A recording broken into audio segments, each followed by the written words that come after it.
On today's episode of Fat Guy in a Little Coat, I check out SeaRovers, a dripping with theme pirate game, and I really analyze, do you need a Kickstarter video? How important is it? Let's talk about it.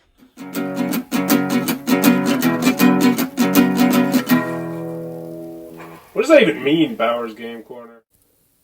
Ahoy there, YouTube! I'm back again for another Kickstarter critique where I take a look at a different Kickstarter board game, hopefully every day, and give you my honest thoughts on how it's being ran. And today, I am very excited to be checking out SeaRovers, an epic game of true pirate history. This is from Van Overbay. Now, this is a friend of mine. He is on the weekly Isle of Boom podcast. He has a fascinating backstory where he actually developed the game of the year, I believe in like 2000 for Gamers Magazine or whatever, and then, cancer hit and some other bad stuff. And now he's back, and he's hoping to get SeaRovers off the ground. It's a fascinating backstory. He's looking for $35,000, but he's got $26,000, 7 days left to go. Very close to getting funded. And the first thing you will notice, a gigantic red flag that I mentioned, but there's got to be a video. There's got to be a video. People are substantially more likely to back and look at a Kickstarter if there is a video. And that is proven by all sorts of history and evidence and all that sort of thing. I don't have the articles in front of me, but if you just Google it, you will very clearly see that while it is not a death nail not having a video, it just increases your chances so much more. And while this looks good, this is good. It's immersing me in the theme. Anything right here, in my personal opinion, would be better. If it's a little camera phone thing with you sitting at your desk and saying, hey, my name is Van, and this is SeaRovers, a game that I've been working on for years and years and years, and it's my passion project, and I actually have X, Y, and Z in my history, and then this happened, and now I'm back in the board game industry. Give me that feel-good story. Like, make it a feel-good story video. Or make it a story about how this is just going to be so deeply dripping with the pirate theme and how you've worked meticulously on this backstory and how the rule booklet is half rule booklet, half history lesson about all the different characters and cards in the game, because people eat that up. There is a huge niche that just loves that. Like people who get Twilight Struggle and they actually read through the booklet, they keep that game forever. Freedom the Underground Railroad, same thing. There are some games in this hobby that are just dripping, oozing with real theme, and I think you should lean into that in a video. Anything like that I think would be better than no picture or no video here. But let me know what you think about that in the comments below. So I know right now immediately, as someone clicking on this, I am in for some reading, and people just aren't always into that. But check it out. Story, an epic game of true pirate history.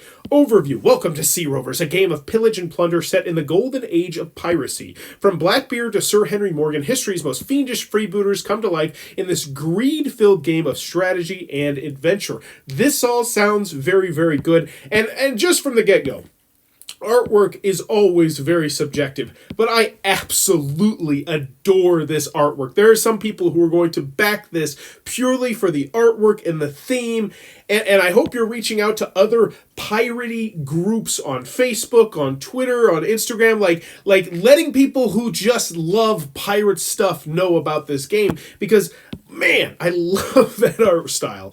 Open world environment, hex-based movement, wind speed and direction based in an advanced move, thematic card mechanics, multiple paths to victory, solo game scenarios. All of that sounds spectacular. Like, boom! And you know where that would be even better?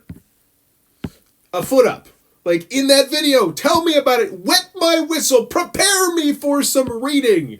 Everything here looks so good. 1 to 4 players. 60 to 120 minutes, 2.75 complexity, ages 14 plus, all that looks pretty appealing. And then you see this big board and it's just set up and it looks good. All right, so we got the cards with all the information on it, like the differing. I want to know more about how exactly you got the art, because I know if you're actually interested in that, Van is very active on Facebook groups about Kickstarter board game design and all sorts of things, and you should do a video on that. If that's not here, that should totally be a video. I know you've talked about it in Facebook groups, but do a designer diary. People eat that sort of stuff up. To complete its immersive experience, SeaRovers' design is a tribute to Dice Tower Top 10 upcoming game. Yeah, like that's another thing. That should be higher. That should be higher. I'm not going to pretend to be like, oh yeah, like it shouldn't. Like, no. Dice Tower is eye-catching. Dice Tower moves the needle, baby. You got to have that Dice Tower top 10 most anticipated games. I would absolutely have that somewhere up here on that main image, for me personally, because there are so many people that you put that logo, they're like, oh, did Tom and Z and everybody, are they interested in this game? Well, then I should be interested in this game. I think that is absolutely something that you should get up there in the last week. Just the Dice Tower top 10. And in your Facebook or Twitter or something like that, maybe see if you can reach out to them and say, hey, just a like from them or something like that. I don't know. Anything like that. Just get the Dice Tower viewers' attention in some way, shape, or form. And it might seem like spam at first, but it's not. You were one of the top 10 most excited upcoming games. Like, you have every right to be in there saying, hey, we were one of the top 10 most excited games. We're on the final week of our Kickstarter. Come check it out. Absolutely. Absolutely. I would totally be on that if you are not already. In the box, SeaRovers, $75. Okay, so we're talking about a premium game here. Let's see if I feel the premium game feel. I already do from the theme, but includes these high-quality components. Game board, 22 by 33, and that looks big, mounted with premium linen finish. It looks really nice there. Everything I see there, I like. 22 by 33, so that's almost 2 feet by 3 feet. That's a big board. That's a big board. I like that. These things, the double-sided combat navigation Volvo. I don't even know what that is. This looks like a whole new component to me, or something that I don't see too frequently, and that gets me excited as well as a gamer. 164 playing cards. Now, these are all unique playing cards.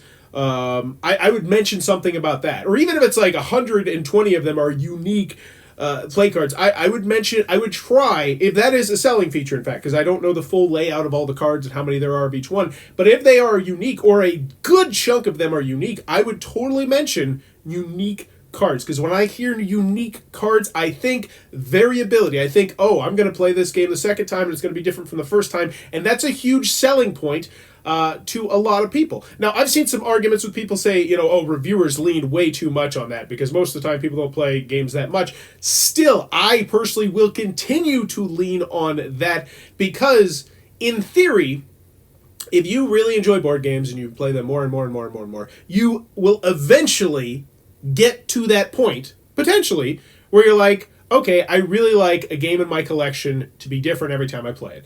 Let me know what you think about that in the comments down below. That's an interesting conversation to be had. Ooh. Blackbeard's Revenge Metal Blackbeard Last Fight Track Token. Oh my god. That.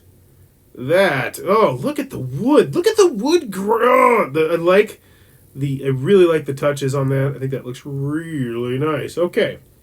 So we got a mini, 12 wooden pirate ship miniatures, 12 pirate ship flag markers, backside of flag markers, 96 silver pieces of 8. Now, here's the question. I know this is a $75 game, and right now, I'm looking at it, I'm wondering, are these actual silver, or are these cardboard printed silver? Once again, are these actual gold? Are these gold coins, like heavy metal, chunky gold coins? Or are these cardboard? Now, if they're cardboard, then good deal. Just leave that there. You don't need to mention they're cardboard. But if they're metal, totally mention that these are metal and say, yeah, these are nice, chunky coins. Maybe, totally, if those are in fact metal, mention it. Mention it, maybe even mention it higher, okay? Because people love that stuff. Every time I open a game and I see metal coins, it does not matter what the game is. I go, ooh, and you do the little heft and you click them together. Everybody does that. You do it. Admit it. Everybody does that. So if those are actual gold coins, totally lean into that a little bit more. Hurricane markers, wind speed markers, twin wheel direction markers, cool. Captain's logbook card. Ooh, coded for use with dry erase markers. I like that. I like whenever a game has that sort of thing. Ooh, very intriguing. Standard wind chart on the back for easy reference. What is this? This gets me excited. As a hardcore gamer, as someone who loves new mechanisms and really getting immersed into themes, this really intrigues me.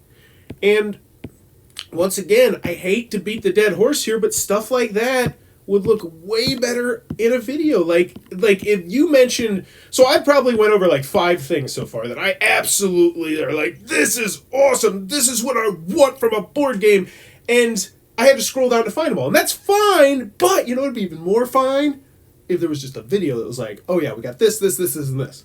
One game manual includes the history behind the cards. Love it. Dry erase markers, 26 size die. Okay, how to play. Very cool. And I like the art style. I really like how this looks. You're keeping the Kickstarter in line with the theme. And I love when companies do that. As its core, SeaRovers is a game based on risk versus reward, analyzing and planning your objectively. All right, very cool. So let's take a look at the cards. What is this? These are historic attacks the captain participated in? What? That's cool! That's just hand me the rule booklet. I don't need to look at the rules. I kind of want to know what my guide actually does. That's a cool idea.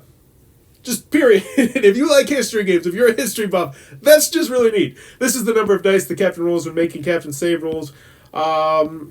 Essential and launch up the free vessels. I'm kind of scrolling through this, but it looks like if I really was interested in knowing like how the game plays and everything like that, it looks like it would be doing a pretty good job of teaching me how to do it. This is all very good. And seeing things like this on the Kickstarter page also makes me feel a little bit more comfortable about the rule booklet, which hopefully is somewhere to be clickable on here. Because if you're giving me like these nice things to help me understand now, it's like, oh yeah, the rule booklet's probably gonna be banging.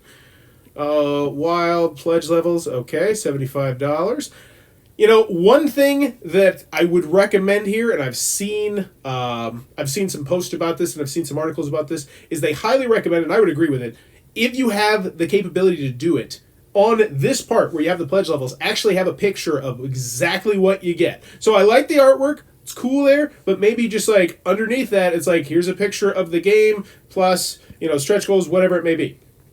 Your name listed in that. So it'd be like the game plus stretch goals plus your name, and then it'd be in the back of the rule book or something. Just a little graphic design image like that.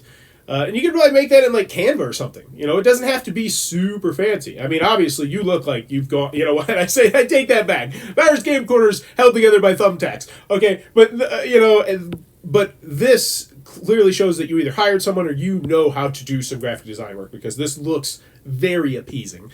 But yeah, I think that would be a good thing to have there. Retailer only deposit. Okay, whatever. Retailer stuff. Receive 4 SeaRovers Deluxe Editions and stretch goals. 4 names in the game manual as Hornigold's Hall backers. So you're like the extra fancy people.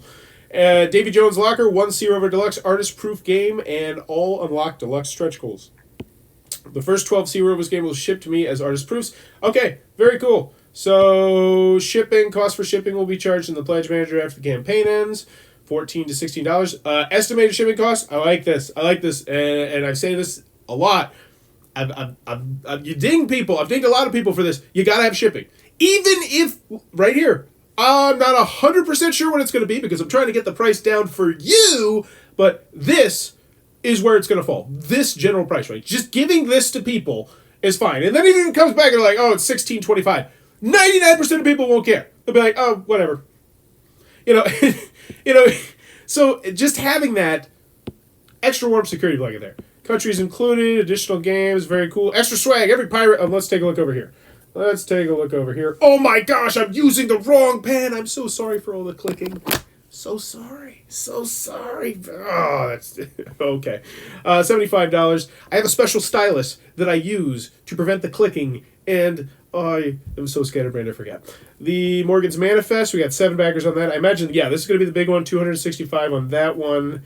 This is, you got 2 there, very cool. And how many people? You have 3 left of the that one, so that's really nice, because that 3 will get you...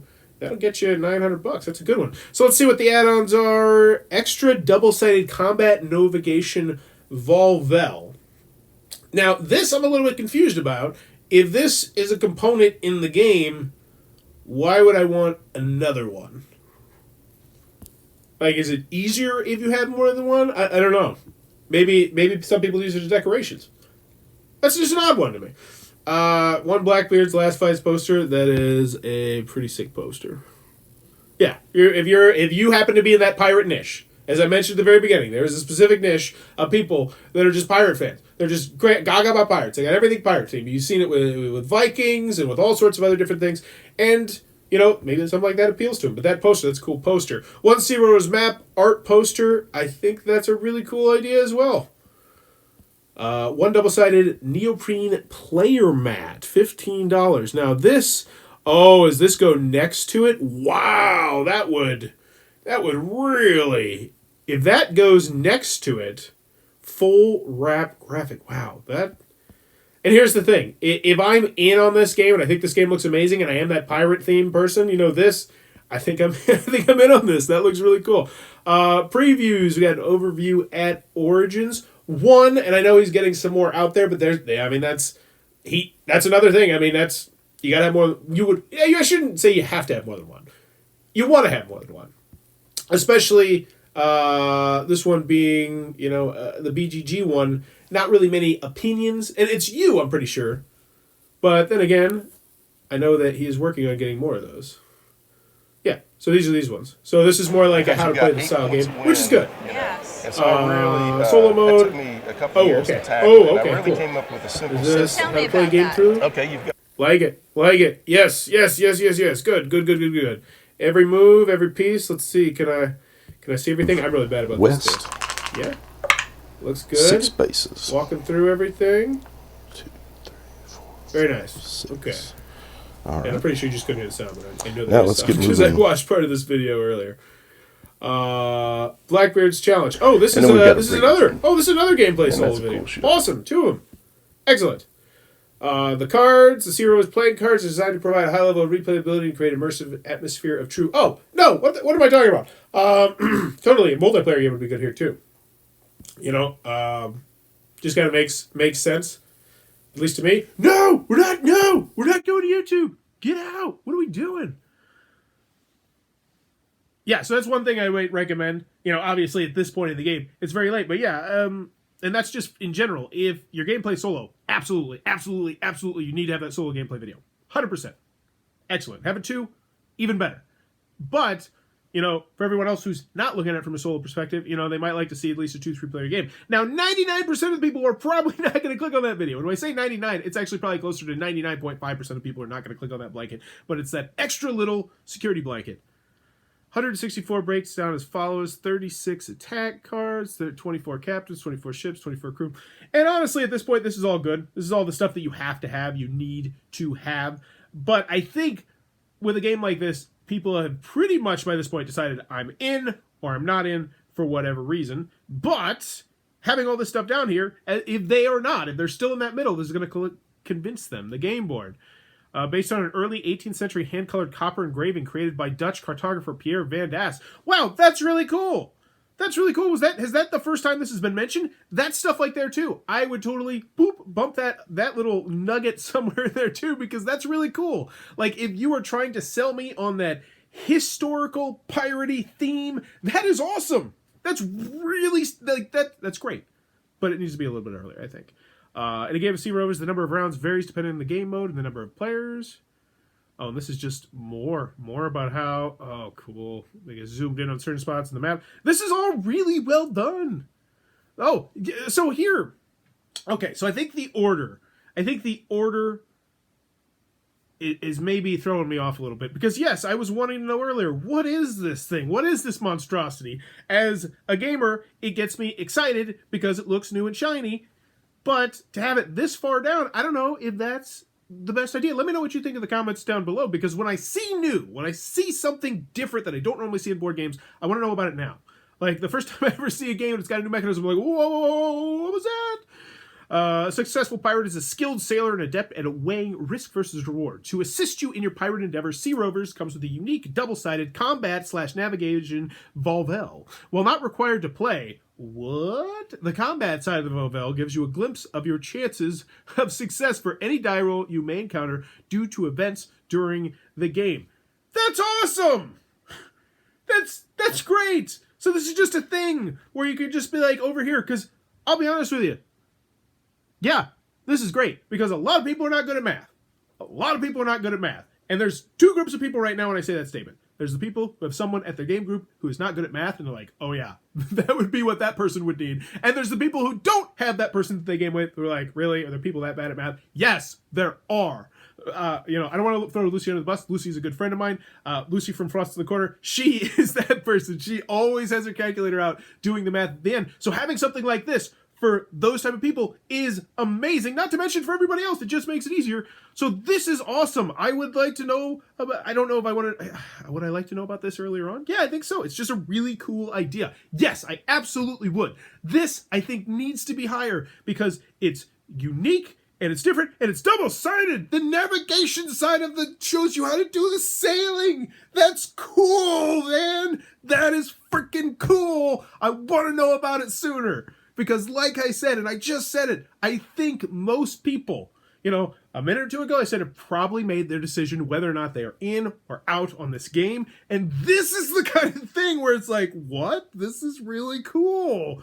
That I think should be higher. It just has that neat factor from a gamer's perspective. I've been talking about how a lot of this is pirate, like the pirate-themed people are really going to get into it. But just from a game player's perspective, I love seeing stuff like this. Like, heck, when it's just Munchkin, I love the little thing that keeps track of your lives and your how much attack you have. Like, little things like that go a long way in games. Making it more user-friendly every step of the way is only a good thing. And if you are doing that in your game, you should be advertising that. You should be really shouting about that. Because if you're doing that, that tells me that you've already done all the stuff on top. Like, you have play tested it, you've realized, oh, this could be confusing to some people, so we want to make it as simple as possible. That shows me something as a game player. Stretch goals, very cool. Would I like to see them earlier? That's an interesting question, because you haven't hit the funding yet. So it seems like putting the cart in front of the horse when you see stretch goals. So I normally I would say I'd like to see the stretch goals higher. And if you do fund, then definitely I would consider moving the stretch goals higher. And be like, hey, we've already raised this, but now we're starting to work on some more cool stuff. Or let me know what you think in the comments down below. Should it just be higher, period? Because, I don't know. Stretch goals, when you haven't hit your regular goal, are an interesting situation. Blackbeard's Challenge. Best Edward Thatch and the star player Hurricane and Wind speed markers will be upgraded to wood. Best Edward Thatch and the start player Hurricane and wind speed markers will be upgraded to wood. Okay, so I like how you're trying to wrap the theme into this, but once again, I just totally glanced at this and I thought it was like a new card or a new game mode, and it's not. It is upgrading components, which everybody loves. Everybody wants upgraded components. So right here, once again, I would consider maybe putting something that actually shows what the stretch goal is. People like pictures. People love pictures. Paint and Plunder. Hit this milestone, and each game will include 2 custom engraved 17x5 wind direction marker compass dice. Excellent. Do you have what those might look like? Throw them in there. I think that would be spectacular. Blast through the goal, and the standard will be upgraded to custom battle dice.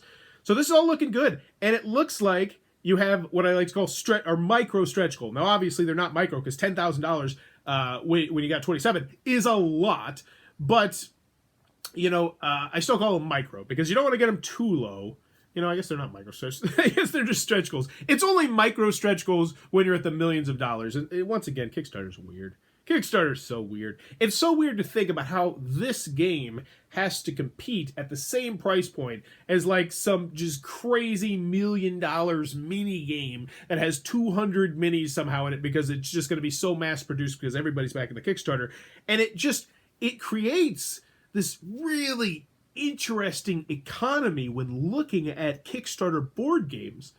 And it's just fascinating. It's like kind of comparing like how Amazon does things versus like a mom and pop store in Wyoming. It's very unique. Meet the Dutchman's Demand, and each game will include a 3D metal flying Dutchman starter player coin. That sounds awesome. The artist in years since past, before radio or television, books were a primary source of entertainment in the home. Writers. These 3 artists were part of the Brandywine School, a style of illustration, as well as an artist colony founded by Howard Pyle. So that is so freaking cool. These pirate illustrations are dripping with theme because these people doing the artwork were people that saw it firsthand or pictures of it firsthand or knew of it firsthand. Like, that's just something you're not gonna get from someone drawing pirate artwork now, because the little details, the little tiny minute details. Let's go to one. I just want to see if I can find like a minute detail, not in these pictures, but in one up there. I'm going to try and do it because we got a lot of comments to go through too. 335 comments. That's great. That means that people are coming back and people are conversating, and you are making this a hub right now for pirate theme games. Like, that is the pirate theme game hub at the moment. I'm excited. While exhibiting at the Nuremberg Toy Fair 2000, I had a conversation. Wow, 2000. I had a conversation with another exhibitor about what kind of elements would make an exciting new board game. That conversation sparked the idea for SeaRovers, a historically accurate game filled with strategy, greed, combat, and adventure. So that's the kind of thing where it'd be really great to go earlier up too. Like you say, I've been working on this game for 20 years. This is my passion project. We have these historical, all the artwork is done from historical painters who lived during the time period of pirates, and it's dripping with theme and detail and oozing and this is all good. And the artist, during his age of life, was an art director. It talks about Moonshot. Very cool. Follow SeaRovers on all the different places. Follow SeaRovers on Kick Track. There it is, the rule booklet. Let's check it out. And this, I think, should be higher as well. Just because it's a nice, warm security blanket. So, 44 pages. Ooh! But, it's got all the history facts. Okay. Table of contents. Looks good. Keeping the theme. Pictures. Illustrations. All right. Yeah. Looks good. Maybe like a little bit more. There's some big walls of text here and there, but sometimes that's unavoidable. Yeah, ooh, that's a big one. That's a big one. Yeah, so maybe more pictures and illustrations will be good. But actually, let's see what this is. Attack an opponent's vessel. Yeah, like, so maybe, and I know this is a lot of extra work. Like, this is a ton of extra work. But just more pictures and illustrations would be awesome. But then again, this is a work in progress, I do believe. And then game layout. Looks good. This is great. This is great. I like this. Attack locations. So, what is the rule booklet size? Winning the game, it looks like... So 16 pages. That's not bad at all. That is not bad at all for what we're looking to get here. Then you got the solitaire game rules. Ooh, oh yes. Play by play, turn by turn. That's what I like to see. Those things so many times just bring together a rule booklet, being able to read the playing cards, attack cards. So this is just all more stuff about instant cards. Wow, this is great. This is like an FAQ. Yeah, that is an FAQ. Tons and tons of stuff. That, once again, that shows me playtesting. That shows me questions came up and questions were answered. And then here we go, the dripping theme. In 1663, Bartholomew of Portuguese, in a barque with 4 guns and a crew of 30 men, attempted to board a 20-gun Spanish ship near Cabo de Corrientes. Beaten back by the vessel's defenders on their first attempt, the rovers struck back and successfully took the ship on their second. The prize was loaded with 120,000 pounds of cocoa and over 70,000 pieces of 8 artwork by I don't know what 8 is, but that is cool. Crew of 30 men. 30 men. That's great. Like, and I want to see that card now. Like, so that's cool. Yes. Look at all the theme. When's the theme even gonna stop? There's so much theme. I gotta get out. I gotta get out of the tab. It's too much theme. It's a lot of theme. There's a lot of theme coming at me fast. I know that was unprofessional, but I had to get out. Let's see, 7 updates. I look at the attack cards and some great promotional news. Cool. December 6th, December 5th, December 5th, December 4th, December 4th. Okay. Now this is an interesting one. I see what you're doing here. Actively engaged. Looks spectacular. But is there a point of too much? And that, my friend, I don't even know. So please, let me know what you think about that. Like, I love the fact that you're just constantly bombarding me with more information about this game to get me excited about this game and to reassure me that everything is, is great. But is it too much? I don't know. I honestly don't know. I personally, from a personal perspective, I like it. 100%. I see that, and I say, all right, they're engaged, active, awesome. Comments. You know what? Forget it. Yes. Excellent. Awesome. 355 comments on this. I have seen games way bigger than this one that have way less comments. So you are actively engaged and you're getting your audience engaged. And there you go. Van. Creator. On point with every single one of that. And you know what I don't see right here? You know what I don't see? And this is something that I really need to start paying attention to when I do these. I do not see any of those. This person is no longer backing this project. Do you? Because I haven't seen one yet. And that right there is impressive. That tells me that they are putting their all into this, because that's really difficult to do. Because a lot of times people will post here, they won't get a response, and say, forget this, I'm done, I'm out. Or they'll see someone else did that, and they'll be like, I'm out. I'm just not going to screw with this. I don't care that much. That's awesome. Spectacular. I don't know what community is. What is community? Whatevs. Cool. Looks good. Overall. I mean, the biggest thing, I think, a video. I think the video is the only thing holding this back from just maybe some of the organization too. There's certain things in this game that are just really cool. Show-stopping things. The dice tower, that weird spinny thing, double-sided, to help with combat, and how to sail your ship. Artwork from 3 long dead artists who, saw this crazy stuff in the piratey world. That's, there's really awesome stuff that I think just needs to be mentioned a little bit earlier.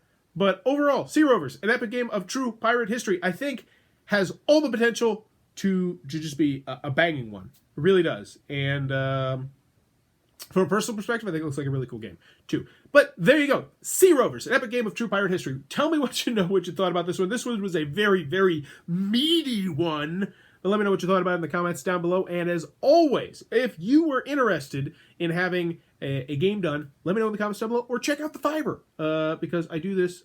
Sometimes I get paid to do it. Not this one, but sometimes. That's cool. And as always, thanks for your time, YouTube.